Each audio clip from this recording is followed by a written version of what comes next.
donc toujours dans la continuité du statut de consultant. Donc on va parler cette fois-ci des nomades du Maroc oriental, donc 1989 à 1991. Donc voilà, c'est pour développer cette partie. Oui, là c'est moi ça me tient au cœur, cette expérience-là. D'abord parce qu'elle était relativement longue.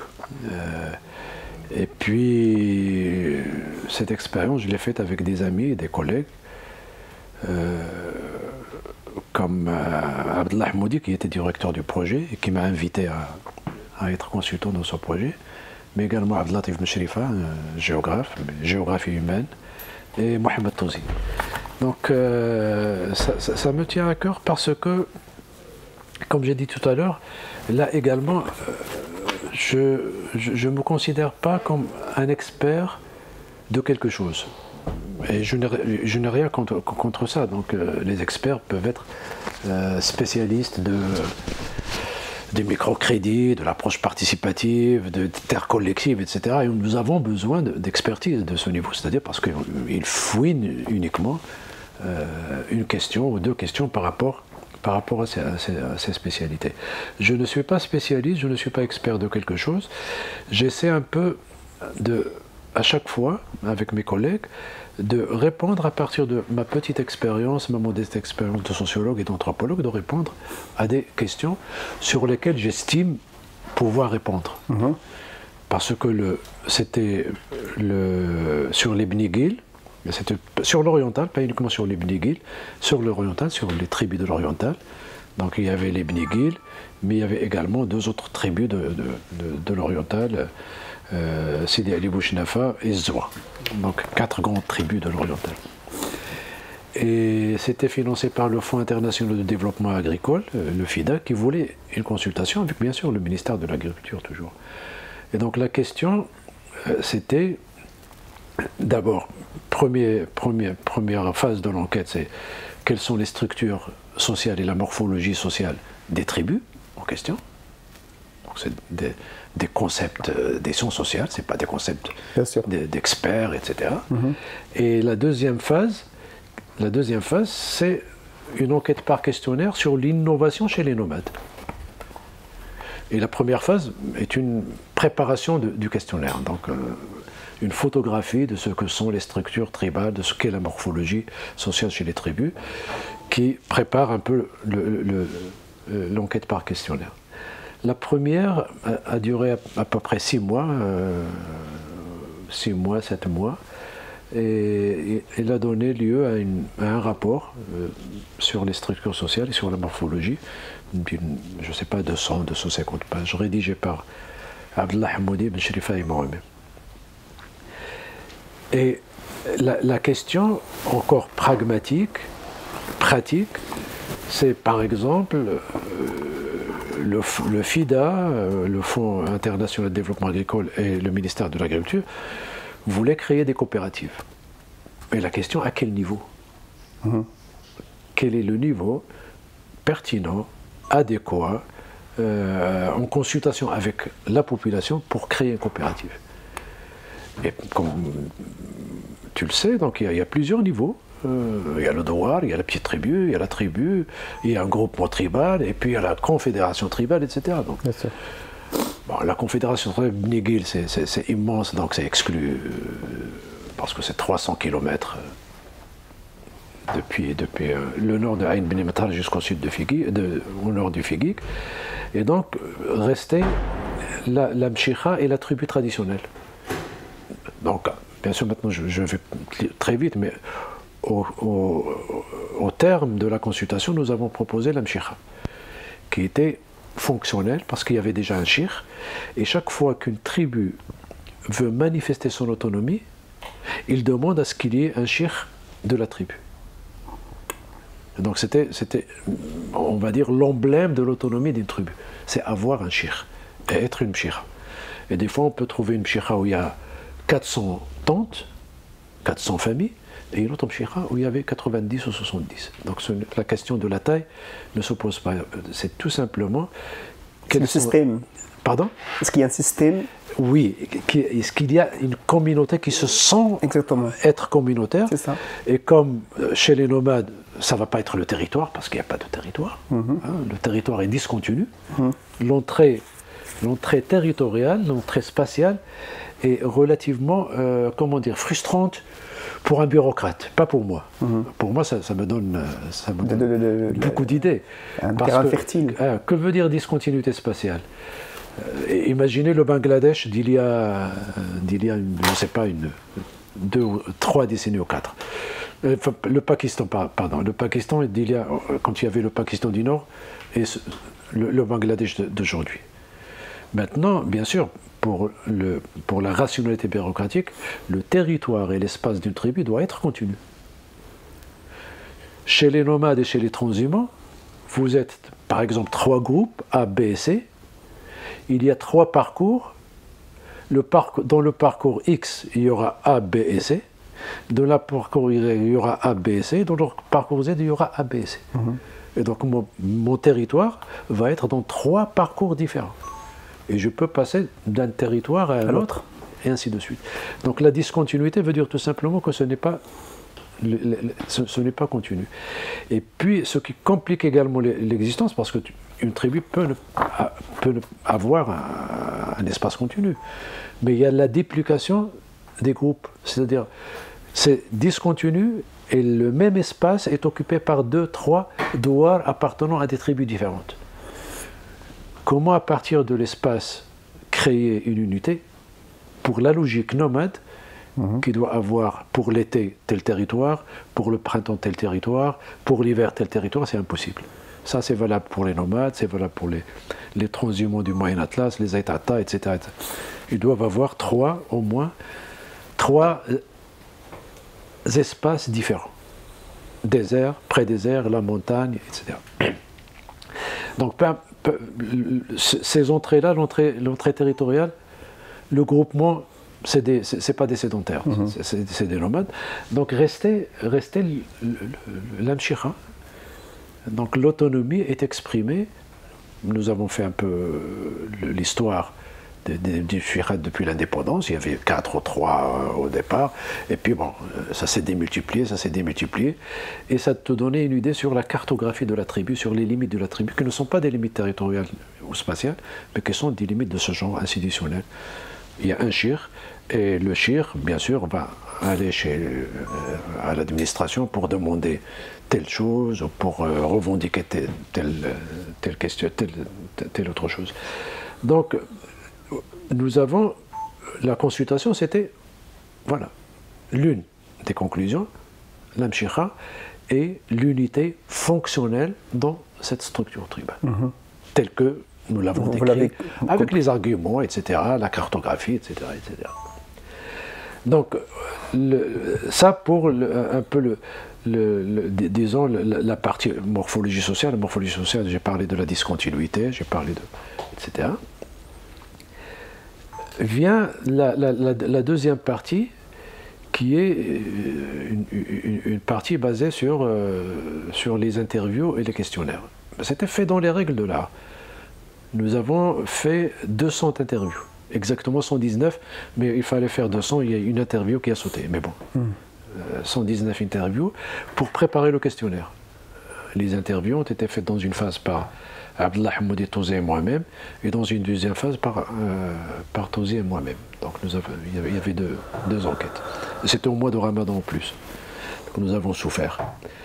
Alors, il y a les entretiens qui...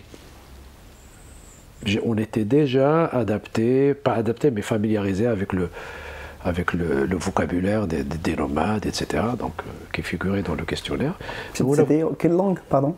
C'est vraiment, c'est l'arabe, c'est l'arabe dialectal, mais un arabe dialectal assez proche, sinon très proche de l'arabe, on va dire, l'arabe classique.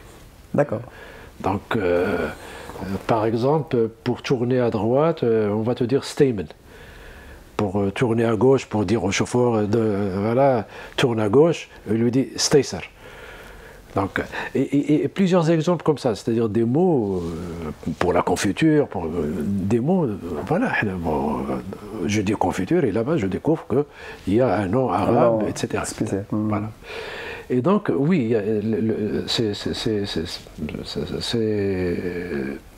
j'ai découvert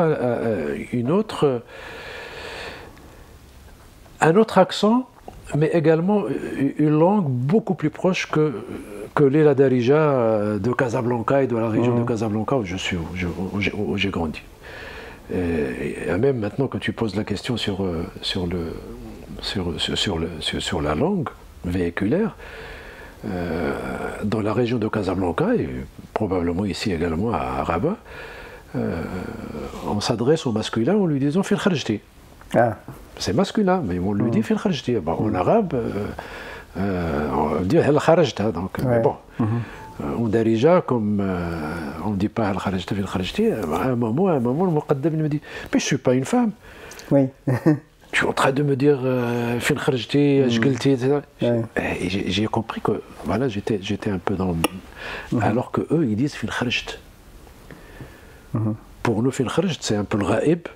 C'est la troisième personne du pluriel, mais c'est également la deuxième personne du singulier, c'est les deux. Donc, pour éviter la confusion, peut-être que les gens de Casablanca disent Fil Kharajti. De toutes les façons, il y a confusion, soit entre le féminin et le masculin, soit entre le pluriel et la troisième personne du singulier, Fil Kharajt. Fil Kharajt, bon, je sais dire Fil Kharajt, ça veut dire Fil. Oui. Peu importe. Alors. Donc la question de la langue n'était pas vraiment un grand handicap pour nous. Et donc le questionnaire, je ne me rappelle plus, mais ça doit être plus d'une centaine de questionnaires sur les innovations. On a identifié, grâce à nos séjours et grâce aux questionnaires, quelques innovations. Et des fois, les innovations, ce n'est pas des innovations techniques comme la médication moderne, avec le vétérinaire. Ce n'est pas uniquement ça, ce n'est pas uniquement la complémentation qui est moderne, c'est des fois l'enclos. L'enclos, les nomades ne connaissaient pas ce qu'était l'enclos, donc ils vont découvrir ça, ils vont l'adopter en tout cas, pas découvrir, ils vont l'adopter à partir des années 70. Donc c'était centré sur les innovations et sur également la capacité et la prédisposition des nomades à adopter des techniques nouvelles et une réglementation nouvelle. Bien sûr, comme dans tout questionnaire, donc c'est une affaire de pourcentage, mais en gros, les nomades avaient déjà adopté plusieurs innovations, donc sans l'intervention de quiconque, sur l'intervention d'un agent, d'un facteur étranger. Donc il y avait le questionnaire, ce qui était un peu innovant pour nous lorsqu'il s'agit du rural. Pour moi, c'est la première et la dernière fois avec laquelle j'ai travaillé avec un questionnaire au milieu rural, mais exclusivement rural. Pas l'enquête sur les valeurs, où c'était un échantillon national, on devait travailler également sur le rural. Non, on va travailler uniquement sur le rural, mais avec un questionnaire. Et c'est une prédisposition à laquelle je n'ai pas bien réfléchi à l'époque, à laquelle j'ai réfléchi un peu plus tard. C'est de dire, bon, maintenant, lorsqu'on travaille sur le rural, et même maintenant lorsqu'on travaille sur le rural, on travaille sur le communautaire, sur le lignage, sur tout ce qui est collectif. Et même quand on prend l'individu en tant que tel, on le prend en charge à travers des entretiens. Mais jamais à travers des questionnaires. Et les questionnaires, ce qui est sous-jacent à la technique du questionnaire, c'est que les individus ne sont pas interchangeables. Que chaque individu est autonome, il est séparé des autres, il peut avoir des attitudes particulières, il peut avoir des innovations, des comportements particuliers, etc. Et ça ne coïncidait pas avec la tradition du terrain au milieu rural. Il y avait très peu de questionnaires, même après. Moi, je n'ai jamais fait de questionnaire par la suite. J'ai toujours fait du qualitatif. Mais bon, ça ne veut pas dire que le qualitatif est facile. Mais c'était une innovation qui n'a pas été prise en charge théoriquement, à l'époque. On l'a fait parce que bon, il y avait le FIDA qui voulait avoir le maximum de répondants par rapport à des questions. Donc ce n'était pas un choix théorique, c'était beaucoup plus un choix. Donc voilà pour la consultation. Je tiens à cette consultation parce que pour la première fois, il est très difficile de le faire pour toutes les consultations, pour la première fois, je me suis dit, nous avons si investi dans une enquête qu'il serait, comment dire, honteux, lâche de ma part, de ne pas aller jusqu'au bout et écrire un livre sur un aspect, pas tous les aspects, c'est impossible, sur un aspect. Et donc j'étais un peu furieux contre cette façon d'abandonner les rapports dans des tiroirs, de ne pas les partager avec les collègues, de ne pas les partager avec les chercheurs, de ne pas les partager avec nos étudiants, etc. Et j'ai dit peut-être qu'il faut saisir, parce que je ne sais pas combien ça a coûté ces enquêtes, parce que c'est 1500 questionnaires, une vingtaine de Land Rover, une vingtaine d'enquêteurs, une dizaine de chauffeurs, je ne sais pas, une vingtaine de muqaddam et de chours mobilisés, 5 ou 6, une dizaine d'encadrants, y compris moi-même, Mohamed Touzi et d'autres, celui qui s'occupe de la logistique. C'était une armée, Mhella, Harka, comme tu veux. Comme à l'ancienne. Et donc, je me suis dit, non, c'est pas possible. Il y a déjà beaucoup de statistiques. Et plus encore, nous avons émis le souhait, c'était avant même le questionnaire, Mohamed Touzi, Ben Cherifa et Touzi, nous avons émis le souhait d'élaborer un livre collectif. Ça n'a pas marché, mais moi j'avais déjà commencé à parler aux gens, parce que bon, le questionnaire, les entretiens, on peut même si ça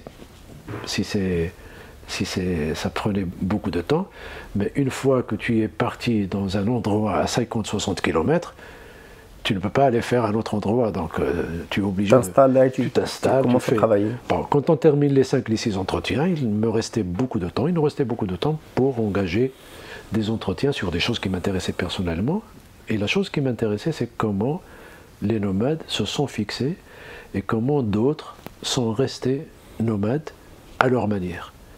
Ça, c'est deux questions, la fixation et le titre du livre, comment rester nomade, ceux qui sont restés nomades.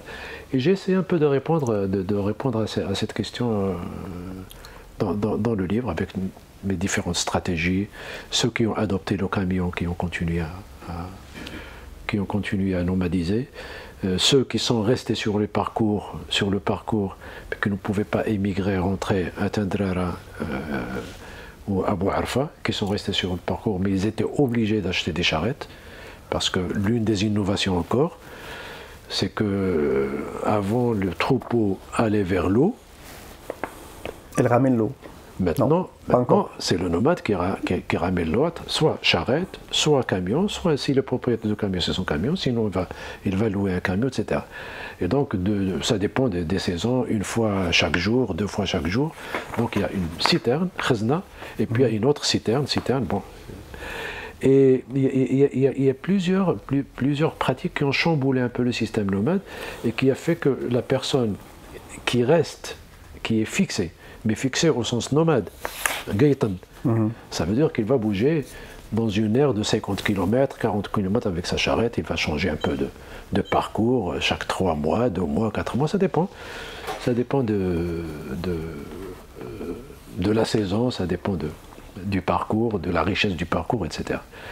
Et donc, ceux qui se sont vraiment, qui ont quitté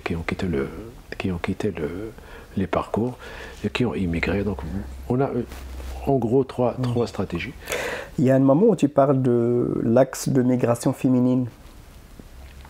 Oui, ça c'est une autre consultation. C'est une autre consultation qui est venue une dizaine d'années après, c'est en 2000, sur la migration féminine.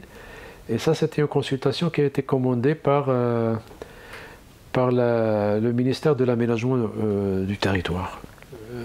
Donc c'est la migration féminine dans le Haouz. On a commencé 2000, enfin c'est autour de 2000-2001. Et c'était intéressant également Vous savez, chaque consultation est intéressante en soi. Et bon, ça correspond un peu à mon tempérament. J'aurais pu répéter les mêmes consultations, travailler encore chez les nomades, ou travailler sur les coopératives ou des choses comme ça.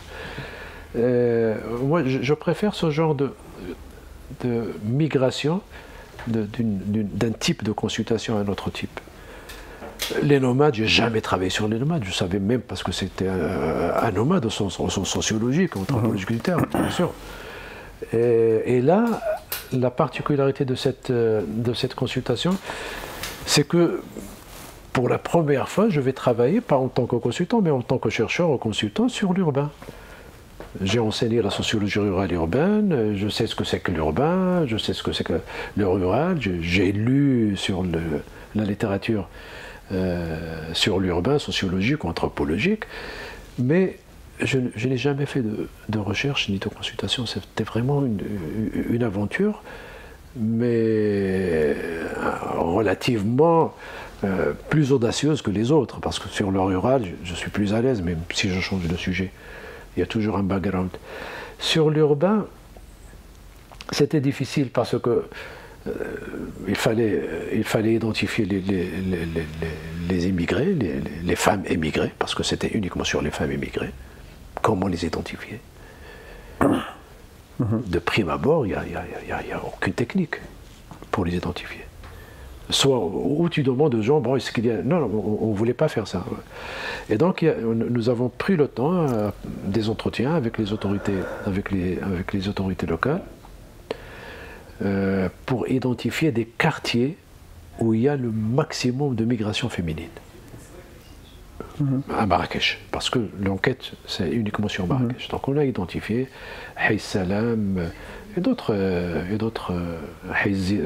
Riyad Zitoun, 3 ou 4 quartiers où il y a des... Donc nous avons identifié cela, donc nous avons commencé par faire des entretiens. Et l'idée, c'est de comprendre, il n'y avait pas vraiment une question comme ça pratique, comme l'aménagement du territoire, comme les innovations. Ils voulaient tout simplement comprendre que veut dire l'émigration pour les femmes. Quelles sont ces femmes qui émigrent, qui viennent à... on les a aidés, bien sûr, à formuler ces questions. Donc, quel est leur profil? Est-ce qu'ils sont âgés? Est-ce qu'ils sont jeunes? Est-ce qu'ils sont instruites? Pas instruites? Ils viennent d'une petite ville, d'une ville moyenne, de la campagne. Quels sont leurs réseaux sociaux sur lesquels ils se sont appuyés dans leur village ou dans leur groupe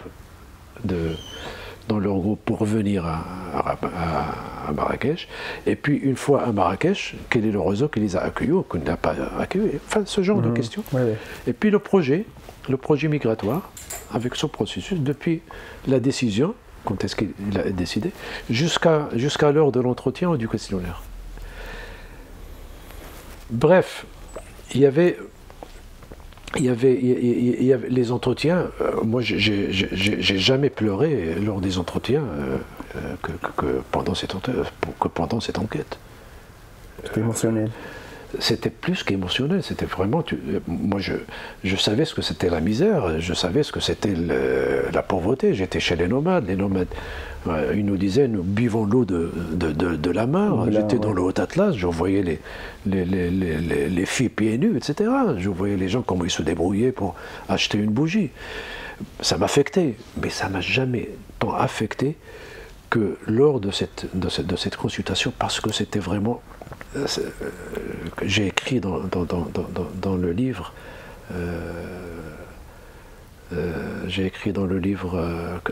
comment devenir anthropologue chez soi, qui va sortir au mois de septembre. J'ai écrit que la misère et la pauvreté du Haut-Atlas, de Casablanca, du bled où j'étais, ou les nomades, était une misère homéopathique. Il était discontinu. C'est-à-dire que tu vois un enfant et puis bon, tu l'oublies, et puis 3 jours ou 2 jours, tu vois un autre pauvre, etc.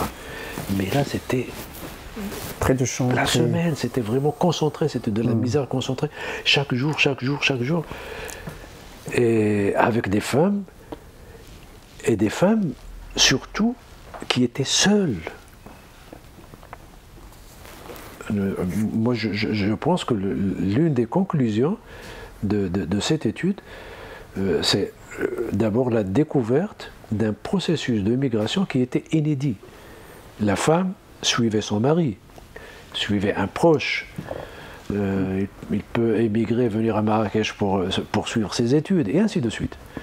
Mais là, c'est des femmes célibataires ou divorcées, violées ou pas violées, qui prenaient leur petite sacoche et qui émigrent seules.